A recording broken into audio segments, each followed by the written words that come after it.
Okay, we're live. Hey, everybody. I'm Nathan Bird.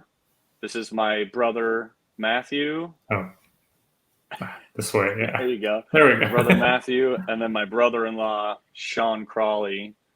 And we kind of like to converse about the gospel and the scriptures of God, and our church is the Church of Jesus Christ of Latter-day Saints, but I think this will connect with a lot of people that have any connected faith-wise in any way, or Christian, especially Christian.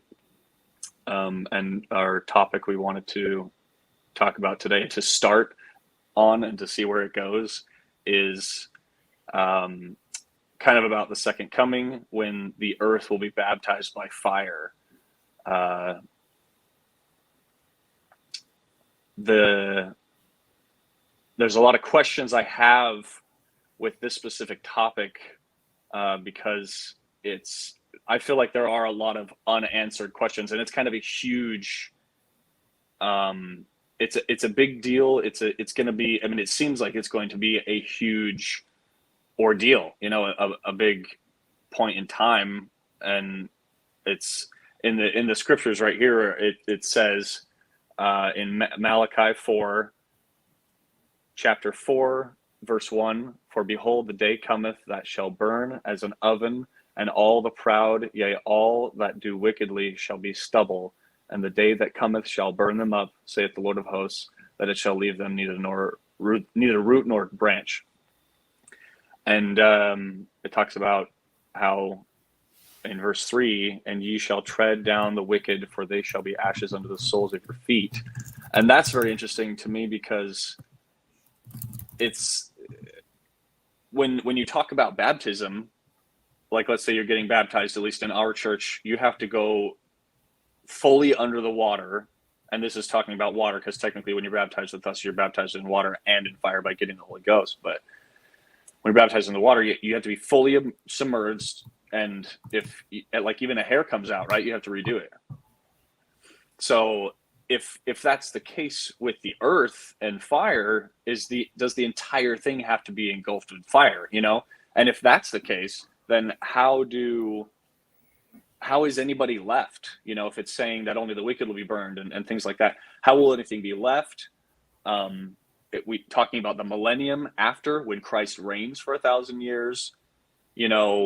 If there's nothing left, then are we helping him build another earth somehow with things from space or something? Or is it somehow kind of specific parts will be burned, or maybe it's more of a spiritual burning of the earth kind of a thing too? But then it talks about it being like an oven. So I feel like that's very straightforward, even though sometimes the scriptures can be kind of vague, or I'll jump in just because I have some thoughts on that part you just got to. Mm-hmm. I guess when I think of that, and first of all, I guess I wanted to clarify that verbiage of baptized by fire, and in terms of the earth being baptized by fire, that verbiage is not found in the scriptures, correct? It's more right. What you just read in Malachi, right? Didn't say baptized by fire, just more talk about the burning as an oven, and so I think that I have heard the phrase of baptized by fire in regards to the earth, right? So that might just be a just kind of a phrase that maybe prophets have said, modern really prophets. Anyway, just making that clear up front. But I think it has merit. First of all, you did talk about, that my mind first goes to, baptism, right? Again, that's kind of how we're phrasing it, baptism by fire. And that is a common phrase, I believe, and I believe it's in the New Testament, baptism by fire. And that was, Christ, John the Baptist came to prepare people for Christ, and he was baptized by water, and he said, "One greater than I will come, and he will baptize by fire." I believe is kind of even what John referred to Christ as. And that's that two parts, right? There's this kind of baptism by water, by fire. So my thoughts are, when we are baptized by fire, we aren't engulfed in flames. Maybe that's where I'm getting it from. But yeah, so so there's two things. First, when we're baptized by fire, it's more means, Spirit, right? The Holy Spirit, the Holy Ghost, Yeah. Will come upon us, will, fill us, enter our hearts, enter our, I guess, our spirit, connect with our spirit, those sort of things. And that's in a sense of baptism by fire, right? I mean, that, Yeah. because there's even phraseology from the Book of Mormon that says, like speaking of the Lamanites, this group of people that were once wicked, it says that they were baptized by fire and they knew it not, even, right? During their conversion, right? As they were starting to follow Christ, they were baptized by fire and knew it not. And so it's interesting because, it's like if you were engulfed in flames, I'm pretty sure you'd know that, sort of thing. Well, yeah. But so just comparing to the earth, I just think and here's where I'm going to make the connection. I think it's both, because I think in our baptism by fire, I think it's this gradual process where I do believe, I guess I'll say, I believe that the Spirit, and godliness is glory, right? So let's go to His glory. Mm-hmm. We cannot, as imperfect, sinful men, behold the glory of God and live, because literally His glory would almost consume us. That's like words you hear, that His glory would consume us as a fire. And when others have spoken of seeing the glory of God, they speak of pillars of light, pillars of fire, right? And this sort of thing. And so I just think it might be both, right? In terms of, it's the Spirit, but it's the Spirit glory to such a degree, right? When Christ actually returns, no unclean thing can actually abide in His presence, when may physically just combust or something. I mean, that's where there's still question there, but I think there are so many possibilities, I guess, of what it could even be, because honestly, I believe that God could 100% just pinpoint all these little parts and say, you're on fire, or whatever. But it's weird that it says like an oven, and like, how do you put something in an oven without kind of the whole thing? Yeah, exactly. Will the righteous be taken up somehow away, and it will be engulfed in fire and everything, and then will be put back or something like that? I don't know. It's Matt, interesting. You got anything? Well, I would just like to thank you for making the question so simple and straightforward. And I think it's interesting because, I like to think of it as like when Christ came to the Nephites and the Lamanites, there was a day, a night, and a day that was in, like, there was no night. It was all like it was day, even at night. And so I think it's going to be like that. And then it also says that when Christ comes again, he won't come like he did the first time, where like basically no one knew. It's it's going to be loud, and it's going to be obvious, and it's going to be very public. So he'll come in His glory, right, and all that majesty, right? Yeah, and like when you think about fire back, when they wrote the Bible and when they wrote the Book of Mormon, that was their only source of light besides the sun, which the sun is fire anyway. But that was their only source of light, and so when you think about it, it could be that the earth will be baptized and engulfed by Christ's light. That's really interesting.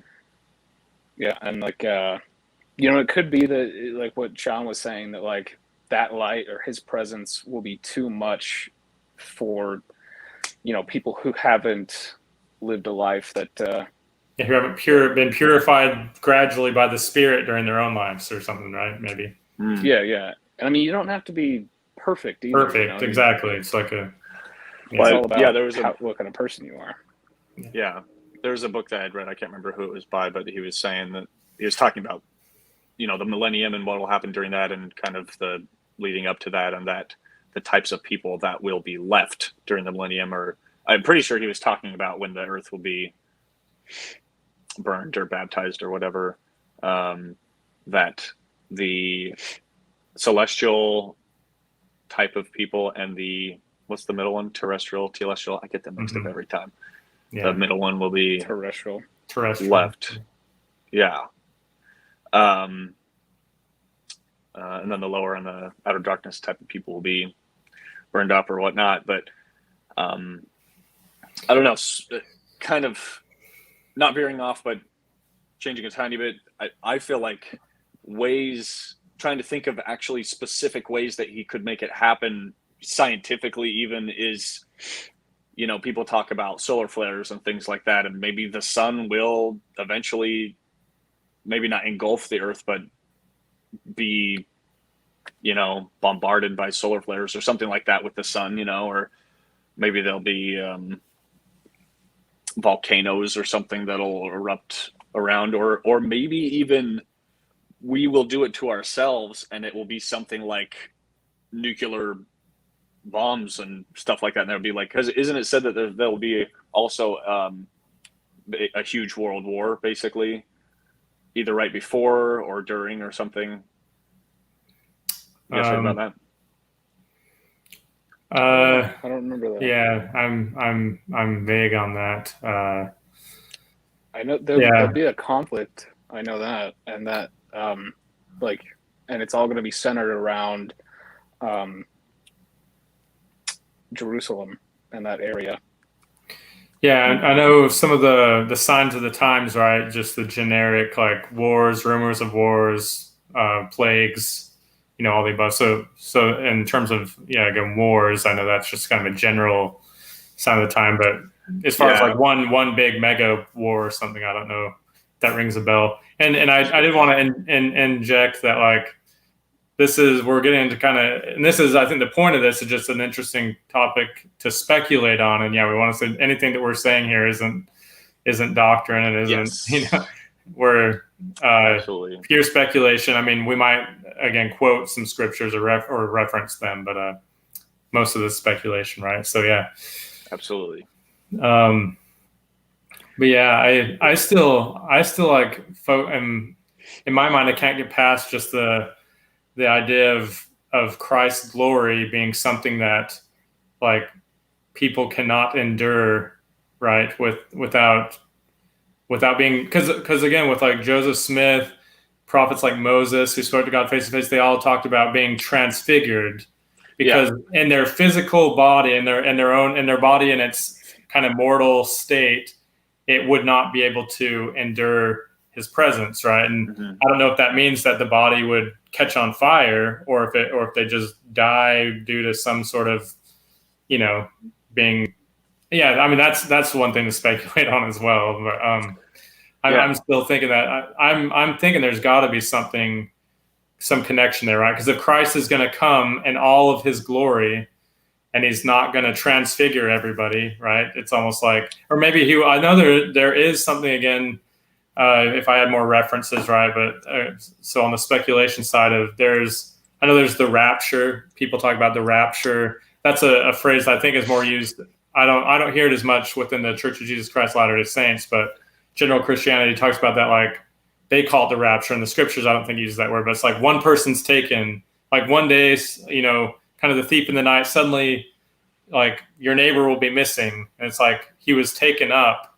And I have heard that. Maybe the righteous will be taken up, and you mentioned this earlier, Nathan, that the righteous will be taken up to heaven, and then they will actually come down with Christ. So Christ's second coming is almost the righteous. I don't want to say we, I'm going to be there, but the righteous will accompany him. I hope I'd be there if that were the case. But Sean, you never know what you're going to do in the next however many years. Exactly. You could really screw up now. But you know what I mean? So in that case, it's maybe it is this real fire. Maybe the righteous are taken up and kind of transfigured, and then they all come down as a group in this glory, this glorious, mega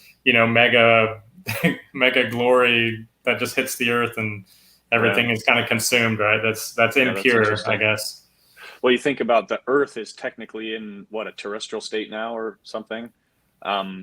And it says that you'll be basically destroyed if you take all of God's glory in at one point. So what if that is what happens, that Christ will come in all of his glory, and that will be too much for the earth? and it will baptize it and change it because of that. And it will either kind of burn in a or be transfigured in that way, and maybe people and their spirits or something just that are wicked won't be able to, they'll basically be destroyed because they won't be able to be transfigured or something like that. I don't know. Yeah, I think that's kind of more what I think about as well, because again, I know, our belief is that this earth is the celestial kingdom, or will be, right? And so to become the celestial kingdom, it would have to undergo some sort of transfiguration, or I guess the baptism by fire, right? To reach its celestial state. So that does tie in. And again, I know that we're still maybe caught on like, what does that look like, whether it's fire and flames or bombs or nuclear weapons. But I that's another reason maybe I lean towards more just Christ's glory, because I feel like a nuclear weapon war stuff wouldn't elevate the earth to a celestial state, right? Yeah, that would be destruction. But so no, anyway. That makes sense. And and that's what I was saying. Like, who knows? Trying to think of any way that the earth could be engulfed, like it says, like an oven, but thinking about it in the way of his glory, and if it somehow did change it in that way, that's really interesting. And I didn't think about the rapture at all. I've forgotten about that, and being a thing that's kind of scary in a way to think about. Maybe just being like, you're asleep in bed and you just get lifted up and you're like, wait, what's going on? Yeah, See, exactly. I wonder if it's going to be less people disappearing and more people appearing, because the during the second coming during the second coming, people will rise from their graves, and be resurrected. So I'm wondering if it'll be more like the strange thing won't be people disappearing, but seeing people that you knew that were supposed to be dead. And that'll be that'll be like the biggest weird sign. That'll be super weird if it's gradual like that too, though. If it's not like Jesus comes and it's baptized, and then all of a sudden all the people are like, oh, it's happening just how I thought. What if it's gradually and you're just like, whoa, what? You're supposed to be dead. You're like, what the heck? Yeah. One thing on that note too is, as far as you mentioned, Matthew, maybe it's not strange that people are disappearing, and maybe they aren't disappearing. One thought I've had on that note is maybe to those that aren't in tune, it just seems like they're disappearing, right? But those that are in tune, it's not like you're just taken up. It's like maybe those people that have followed Christ will receive a call of some sort, and they will just be heeding that call to, hey, come gather at this place, right? And I know in the Church of Jesus Christ of Latter-day Saints, we do believe in some a gathering, and that'll take place in Adam-on-Diamond, a place in Missouri, right? And so I've thought about that maybe there's a connection of, at one general conference, we might hear the prophet be like, we need everybody to come to Missouri. Yeah.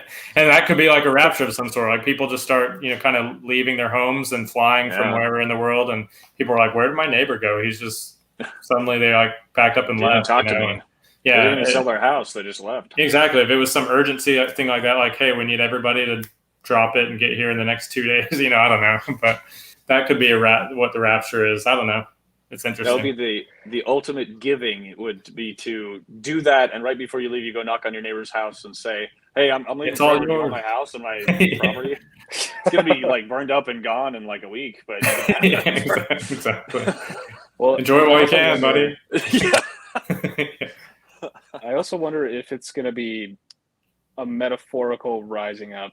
Like maybe it'll be more of like a step up from what you already are, and you're changed, and so that you can withstand the presence of God, and like the transfiguration maybe or something. Yeah, so it's not like a physical rise up, but metaphorically you are rising up to the next level of glory, I guess. Yeah, if that makes sense. Cool. Yeah. Well. Yeah. Looks like we're about 20 minutes. Yeah. Lots of questions. Lots of ideas. I mean, we won't know until it happens, but Yeah. it's interesting to get the thoughts out there, and I'm interested to see what kind of comments and things we'll have. I see there is a comment about in our thing here from Clean Dinosaur 28. Is that I think one that's of us? Wesley, actually. No, that's Wesley. Cool. Yeah. Hello, Clean Dinosaur 28. Good to see There you. you go.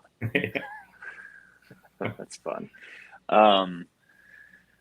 I guess we can leave it there, and we can start from there next time. If anybody that's watching has any questions about anything that we're talking about, I know maybe a lot of it or some of it is super confusing, or you want to know any more, you can go to it's churchofjesuschrist.org, right? Yes, or you can go to comeuntoChrist.org as well as a good kind of entry point. Yeah. Go to either one of those places and find out any information. Comment. We asked a lot of questions. If anybody has anything to say about anything we asked or said, please comment. We want to know what people are thinking. All right, guys. Well, good night, and we will do this again soon. Take care. Bye, everybody.